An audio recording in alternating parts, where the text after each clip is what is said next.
For the past 28 days, I took 2 tablespoons of psyllium husk 3 times a day, and if I'm being honest, I wasn't really ready for what happened. So in today's video, I'm going to share with you my experience max dosing psyllium husk, the good, the bad, and the ugly. And I'm also going to go through an overview of psyllium husk, its benefits, its drawbacks, its side effects, and who should and shouldn't be taking it. If you want to skip all that and go straight to my personal experience, then you can skip ahead to that part of the video.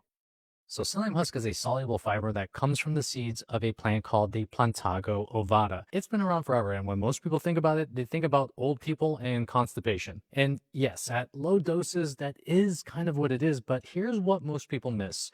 The dose is everything. At low doses, psyllium husk can become a laxative, and at therapeutic doses, it can become something else entirely. When you consume a soluble fiber like psyllium husk at higher doses, it absorbs water and forms a thick gel inside your gut, and that gel does several really interesting things simultaneously. Now, to get an idea of this, let me take you to my kitchen. Welcome to my kitchen. I want to show you briefly what happens when psyllium husk goes into your gut. So we got some psyllium husk over here.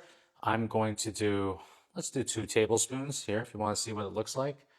Looks like that. We're going to pour that in. What psyllium husk does is it forms a gel in your gut and it actually slows digestion. So when we add water to this, just like this, let's go stir it up a little bit. Let's pretend this is like my gut juices that are in here. Now, if you look at this right here, you'll see that it's already starting to coagulate a little bit. 2 minutes later. This is after about 2 minutes. Let's look in here. Look at that. This is what's happening inside of your stomach when psyllium husk gets into it. And this is also the reason why we want to drink a lot of water. You want the water to do a lot of the work instead of having your stomach take all of this coagulation and all of this thickness and try to digest it on its own, because you'll learn later that it can be painful. Not being able to walk and thinking, what the f is happening with me right now? All right, back to my gym. So the first thing that psyllium husk does is that it slows gastric emptying, meaning that your stomach empties more slowly. This also means that your nutrients hit your bloodstream gradually instead of all at once. And second, it helps blunt blood sugar. And as you saw from what happened in my kitchen, that gel physically slows glucose absorption. So after meals, you're not getting that sharp insulin response that leads to the afternoon slump that most people know all too well. But the most fascinating part about soluble fiber at this dose is that it triggers the release of satiety hormones, specifically GLP-1 and PYY. Now, these are the same hormones that Ozempic is designed to mimic through the drug. Now, I'm not saying that psyllium husk is Ozempic, but the underlying mechanism of blunting appetite through hormonal signaling is real, and the research backs this up. And think about that for a second. People are paying hundreds, if not thousands of dollars for a drug that mimics something that your gut produces naturally when you eat enough soluble fiber. Also, research shows that high-dose soluble fiber can improve your lipid panels and also feed the gut bacteria by producing short-chain fatty acids that are involved in regulating appetite and inflammation. And this is not bro science, it is well documented. Now, even though psyllium husk is one of the safer things that you can put into your body, there are a couple of groups who need to be more careful with it. Number one, if you are on a medication, you need to space out your psyllium husk at least 2 hours away from your pills. And it's due to the fact that fiber slows the absorption of everything, including your drugs. Number two, if you have IBS or gut motility issues, or there's anything structurally going wrong with your digestive tract, you have to talk to your doctor before ramping up fiber like this. And I would also advise people who are on GLP-1s to avoid using psyllium husk because the GLP-1s are already slowing digestion. You don't want to make it any slower than it actually is. And as always, this is not medical advice. I'm not a doctor. I don't pretend to play one on the internet. I'm just a guy who experiments on himself and reports back. So do your own due diligence. Now, as for people who would benefit from psyllium husk, it would be people who want to feel fuller from their meals, because that's what fiber does. It helps you become more satiated. There's also for someone who is dealing with blood sugar issues, and also if someone wants to improve their lipid panels, psyllium husk has been shown to be a net positive. And all right, here's what happened when I ran this experiment. And I've been using psyllium husk for years before. I was doing 1 tablespoon in the morning mixed with water on my Greek yogurt. I talked about it on this video over here, but it didn't do anything particularly notable. And I thought that it was just a gut health thing. But around 4 months ago, I came across some research on high dose fiber and appetite regulation. And I decided, fuck it, I wanted to test this out properly. So 6 tablespoons a day across 3 meals for 28 days.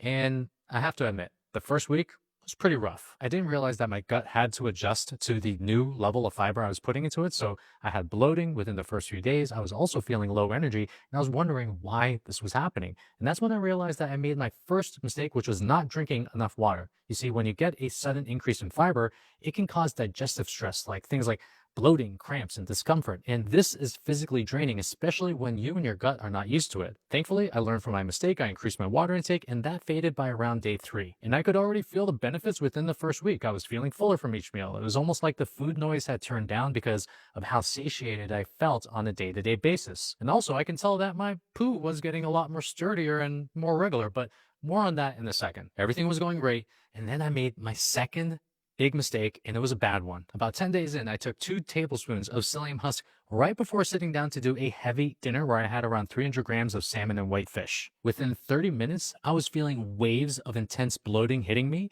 And do you remember that movie Alien where the baby aliens live inside the humans and then they start pushing against the walls of their stomach? Well, that's exactly what it felt like. And every time that I laid down, it just got worse, because lying down actually removes the gravity that helps gas and contents flow through your gut. And this was made worse by the fact that I could barely stand up and walk. And this lasted for hours. I remember holding my stomach, not being able to lay down, not being able to walk, and thinking, what the f is happening with me right now? And I actually ran this through my AI nutrition app that I'm building, and here's what it told me. Basically, 2 tablespoons of psyllium husk right before a heavy meal likely pulled a massive amount of water into my gut, and it rapidly swelled into a thick gel, suddenly increasing the volume and pressure in my stomach that had already been loaded with dense protein. And that combination slows gastric emptying, traps the gas, and produces severe wave-like cramps, especially when you lie down. They call it a fiber balloon, and it's one of the worst pains that I felt in a few years. This is when I learned that the correct way to take this is at least 45 minutes to an hour before meals. That is the perfect time to take psyllium husk. And when you take them between your meals, it almost acts like the 0-calorie snack that makes you feel full. I also found that timing was the best way to optimize the appetite blunting effect. So by the end of week 2,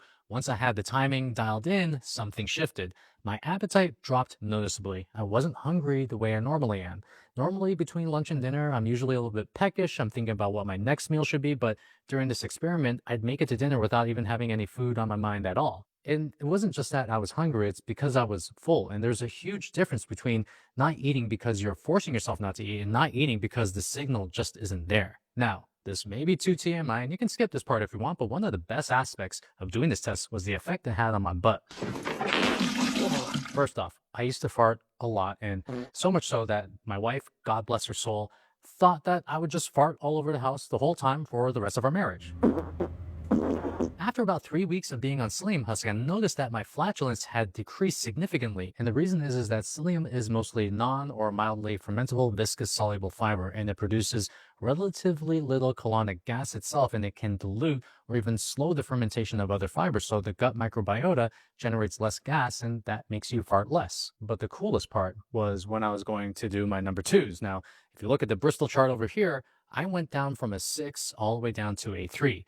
They were harder, a bit firmer, and pushing them out was a lot easier and maybe a little bit more enjoyable. And everyone knows that eating more fiber leads to better poo, so that's what happened. So enough talking about my poo. Pretty sure you had enough of that already. Let's move on. At the end of the 28-day experiment, the final benefit I saw was consistent fat loss. I dropped 4 pounds in that window, and it was modest but directional.